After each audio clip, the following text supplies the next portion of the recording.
From a transfer. I think you did indeed. That's right. So how would you describe yourself as a player? Initially a player, a midfield player, inside right, who was talented, could pass the ball, and who was nimble but was very light and very small. And I grew up at 18, 19. I think I lost some of my, not say coordination, that would be a bit harsh, but I lost some of that ability to do some of the things that I could maybe do when I was smaller. Yeah. And also, as you know, I wore glasses and I wore contact lenses at that time. And that's when contact lenses were in their infancy. And I was having trouble with them, and they did affect what I did. You know, I've got no doubt about that. But I had to manage it the best I could. That they didn't do me any favours, you know. And I used to laugh. I used to say I'd have been a good player if I could have seen properly. But, Ron Atkinson suggested at one point that referees had it in for you. that's true. Referees, I mean, when I went to Holland after Cambridge, they used to publish in what was called a magazine, the Football International. They used to publish before games who was on cards, etc., which they do now a little bit. So referees would look at that before the game even came. And in Holland, that was in the late 70s. That was not long after the Dutch had won, you know, done really well in '74. There wasn't any physical contact hardly in Holland, and I got there. Well, of course, it changed a little bit, didn't it? But and they were looking at me before, you know, the ball would come in. They'd be looking at me before they even made a challenge, you know. And in Holland, it was a yellow card, gele card. That's all they done then. They got more enjoyment out of people getting the yellow card and seeing the goal. And that, unfortunately, that's what's happening here at times. Yeah, but they were looking, and because you'd get a reputation, and you're like everywhere else, your reputation would go before you, and sometimes you would pay for that. Yeah. Okay, let's think about your Cambridge United days then. You moved to Cambridge. What was your impression of the place? Because you've played in some big. I played in some big ones, yeah. I think Ron made it. Ron made the club. Ron knew everything about football. He knew every non-league player. He was one of the boys, and yet he was the boss. Yeah. He could give you a rucking, and you could have a go at him, and he would hold no redress. I remember him taking me off against Port Vale of all teams. I was fuming. On the Monday, he knew I was still smarting from it, and after the training he went, jump in the bath, as he all did, jump in the bath. He used to get a cup of soup, then somebody brought, you know, the cup of soup, you know, the sachet. You want a soup, son? Aye. Sat in the bath, chatting away. And that's the way he just diffused me. And he could do that with players and get the best out of you. And he was a great motivator. And the great thing about him was he loved teams to go forward. You know, he used to say to Brendan Batson, I remember, Brendan, you get forward. I said, oh, you do that. He said, if you can't get back, don't worry, because somebody else will get back for you, but you make sure you get back as fast as you can. But he never stopped anybody going forward. And he had people like Alan Biley and Tom Finney, Stringy, Fallon, Lindsay Smith, good goalkeeper. We had good players, we had good camaraderie, and that was it. We had a good spirit. We had a good spirit, yeah. I mean, don't forget, I went to Cambridge. I was at Villa, and obviously everything there, that's top notch for me. We went to Brighton, and Brighton was struggling then, and we trained in the local park, you know, and I thought, coming from Villa and then going there, I couldn't understand we're playing in the local park. So I had been diffused a little bit from the big time, if you like, to Brighton a little bit, at Cambridge. So I had a gradual, if you like, of different facilities. But, you know, the pitch was lovely pitch, beautiful pitch, as good as I played on. It's good a pitch, yeah. And we had a great spirit, good people, yeah. And some of the names you've mentioned there are absolutely incredible. Good people, good players. Yeah, I made a good balance, two good fullbacks. We had the centre half, Stringy and Fowl, Spriggsy, Tom Finney, myself up front, Alan Barley alongside, Lindsay Smith, as I've mentioned. We had a good side, John Cousins, didn't we? You know, we could play everywhere. We had good side, you know. We made up for each other. We all had things that other lads didn't have. I had things that they didn't have. They had things that I didn't have. Now, we had good things on that aspect. We had good things about Dave Stringer and Steve Fallon playing together. Yes. They complemented each other. They did, yeah. You had the older head, the experience of the youth, and Stringy could talk him through games, and Stringy was a great pro. Yeah. He's a great pro. Yeah, and he again played higher level football. So David did, yeah. He'd come down and see, but he signed for Ron, and he had great respect for Ron as well, like we all did. Yeah. We had a little thing about Ron Atkinson which said that his public image was somewhat at odds with his private image. He was actually a really caring person as opposed to the flamboyant character. I get this. I see the image of Ron with the gold necklace and the champagne Charlie and the big time Charlie. But that's not really him. That wasn't him. You know, he was probably much more a brown ale man, out knowing what was going on in the football, in the non-league circuit and things like that. Mm-hmm. But he created this little image, and the image became bigger than himself, really, in many ways. I remember going to Villa when he was managing Villa, and me and Dave Stringer went, funny enough, with Norwich City and was academy manager, and we took the boys up there, and he called us in. And he was manager, and he was in the room because he liked the suntan. He created this image, didn't he? Whether he liked it or not, or in the end, is another matter. Maybe it got bigger than him. And big Rod, I remember he'd come out the sun lamp, and he had a couple of chihuahuas or something, and a dressing gown. Well, I'll not say what he looked like, but he looked rather effeminate, shall we say. And we said, Ron, what on earth are you doing? Like, that was wrong, wasn't it? He portrayed all this. And of course, me and Dave knew him of old. I mean, that didn't have any effect on us at all. But you see him at the Villa, and he loved the Villa because he was at the Villa, you see, as a youngster, and then to go back. But I think, unfortunately for Ron, my view is, and I loved Ron, that he was at the Villa, and then next thing he started to be on the television too much, and I think he started to become bigger than the Villa, and there's only one person who likes to think he's big in the Villa, and that's Doug Ellis. And Doug and him then fell out, as Doug does with managers. So, but I loved Ron, and he did great with the Villa. He did great with Manchester, and he did great with Cambridge United. And I'm very sorry that he's been tarnished with some publicity which he doesn't deserve. Mm. Yeah, okay, that's good to see. Right, your first 18 games for Cambridge, you were booked 5 times. So it sounds as though the referees may well have the thing is, got your reputation.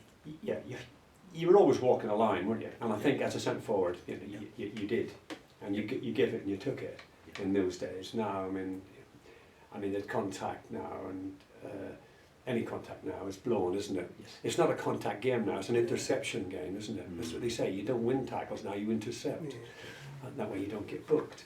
But in those days, it was give and take, wasn't it? But your own game seems to have developed in that time because you played alongside Alan Bailey. Yes. And from what we hear, you started to be a goal contributor rather than a goal. Well, I think right through my career, that's what I did. I mean, at Port Vale, I had people alongside me there who would score goals. At Brighton, we had Peter Ward. Yeah. Peter Ward benefited from that. At Cambridge, it was Alan Bailey.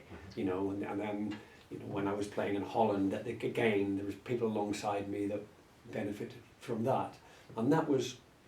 I mean, when I went to Holland, you come on to me, I rung Big Ron up when I was going and said, Ron, what do you know about Dutch football? I've got a chance to go to Holland. You know, he said, go. He didn't know a lot about it, but he was honest. But I think, lads that have played alongside me would appreciate what I'd done for them. Yeah. Did you, just an aside, did you ever play against any of the great Dutch players, the Cruyffs? Yes. Yes. And again, did they stand out in the way that Best did, or did they contribute to the team? They were obviously great players in their own right. I mean, for me to go across there and play against some of Van Hanegans and people like that, and Cruyff, played against Cruyff, and I used to talk about it. You talk about Roy McFarland and people like that, top class players, Bobby Moore, you played against them. And the nature of the player I was at, I said I would put them under pressure, and good. And no matter how good players are, they don't want to be put under pressure. The better the players are, the easier they can get out of being put under pressure. But and that's what I would bring to it. The reputation didn't mean much to me. I would, put people under pressure and aerial pressure or physical pressure and not give them 5 minutes on the ball and hopefully cause problems and again, make openings for other people, and that's what I try to do. But the Dutch players, I was there in '78, and that was just 4 years after total Dutch football. I didn't play against Cruyff because he had been somewhere else. One of my biggest moments in Holland was, apart from scoring my very first game against Feyenoord, a diving header for Sparta, and beating them, and they hadn't beaten beaten them. They hadn't beaten them for years. We beat them 1-0. I've got a picture of that somewhere. You know, that was wonderful, and you know, I really enjoy the Dutch football. I enjoy the Dutch football. I'm just saying, one of my best. I'm trying to think of the name.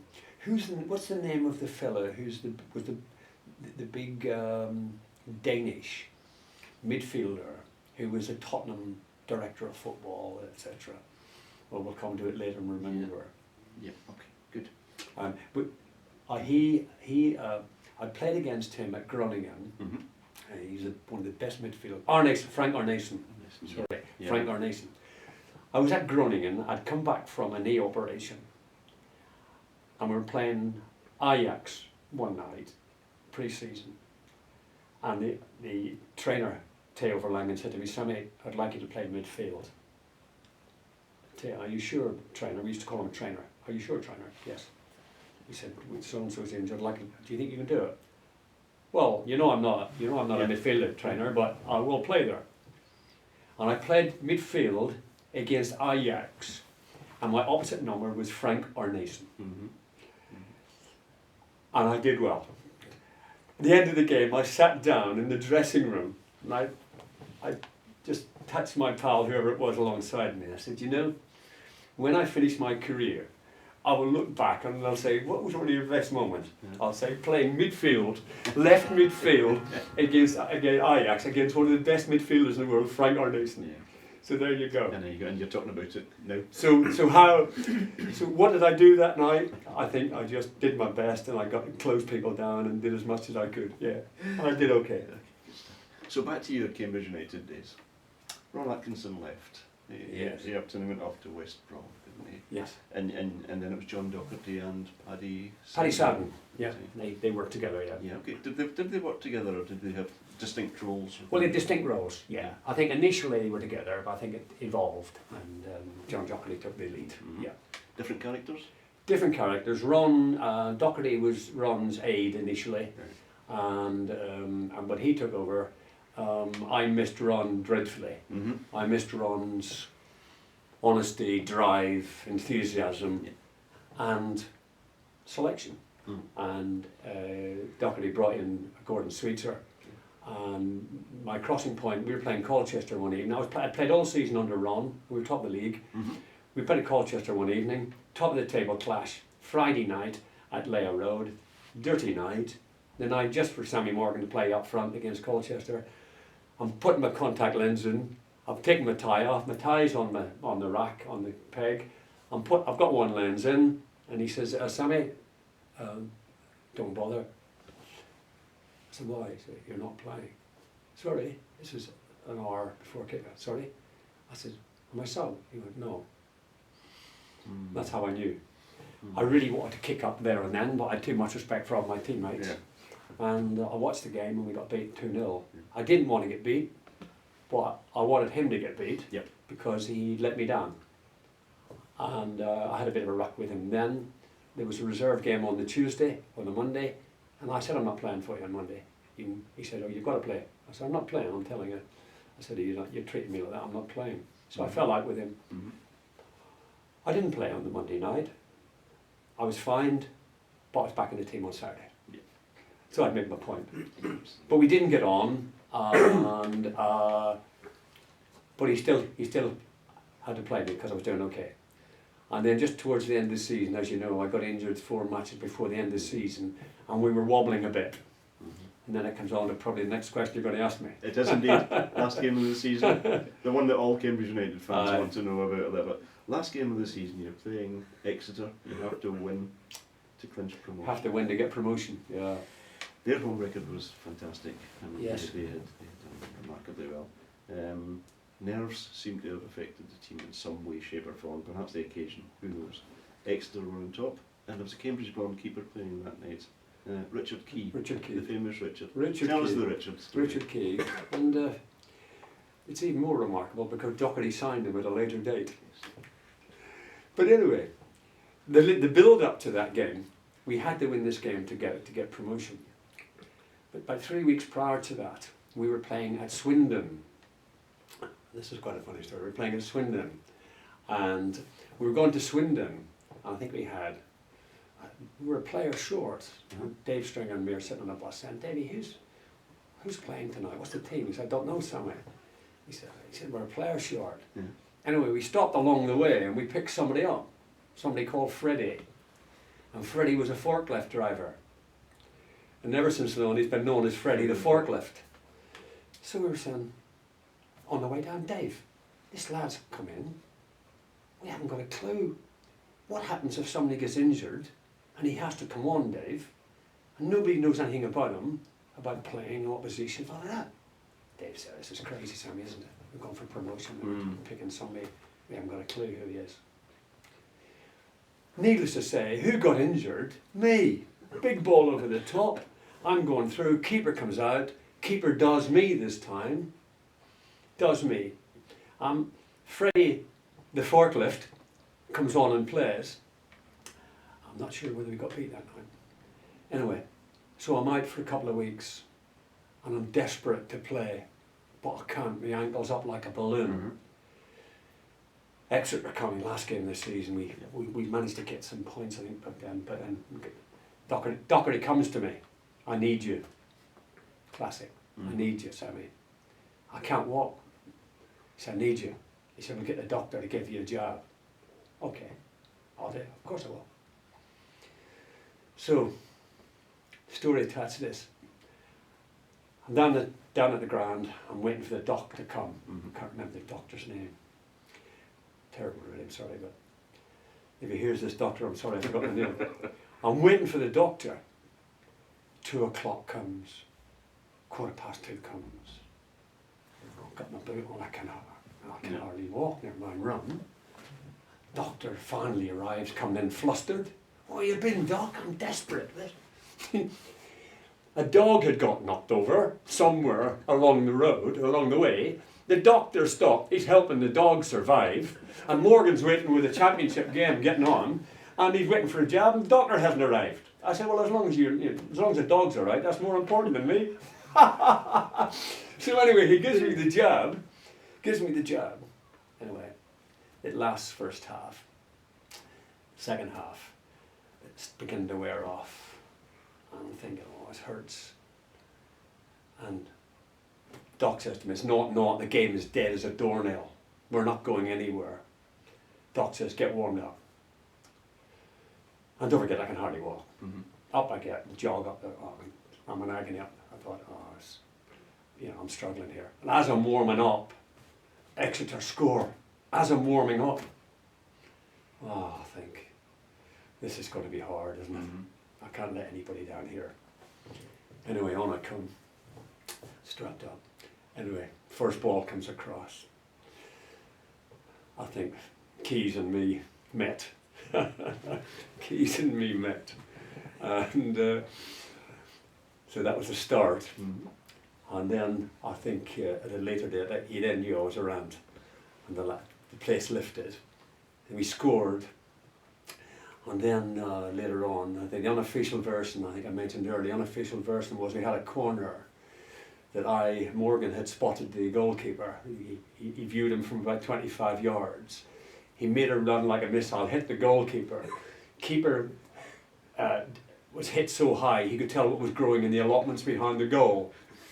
And then Fallon and somebody came in and nodded it in, 2-1, we won.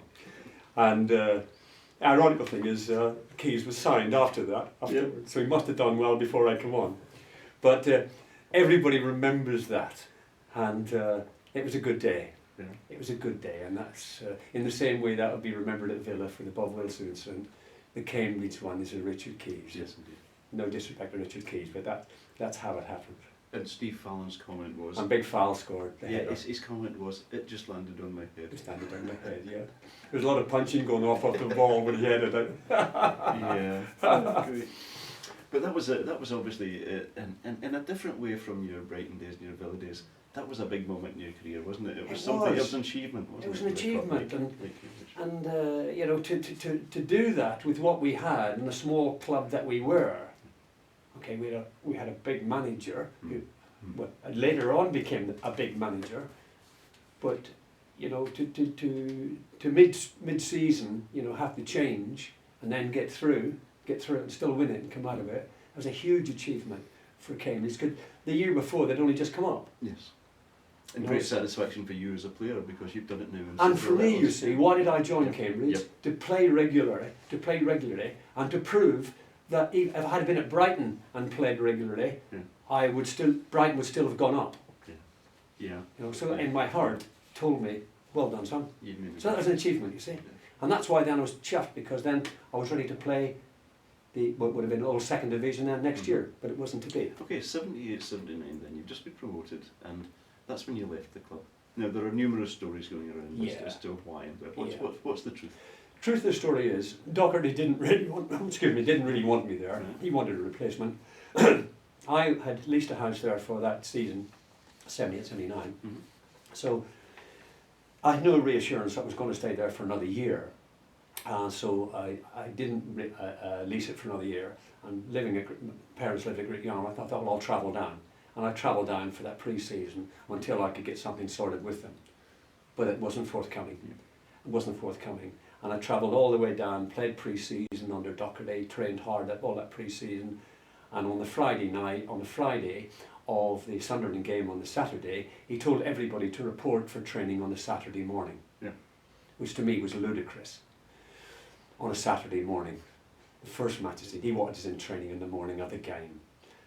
So I came home and I said, and I rang him up and said, could I come down later in the morning so that it gives me more time to be ready for the game? And his comments were, you'll turn up like everybody else at the same time. Well, that didn't go down very well with me, and I knew that was the last straw. I knew I didn't want to play for him. So I came down and said, I want my boots. And I wanted a meeting with the chairman wouldn't meet me, and I never played again. Mm-hmm. And I don't regret that for Docherty, because he didn't want me. So it was nothing to do with money, anything like that. Because when I went to Cambridge, I dropped down in money from Brighton anyway, so it was never about money. Yep.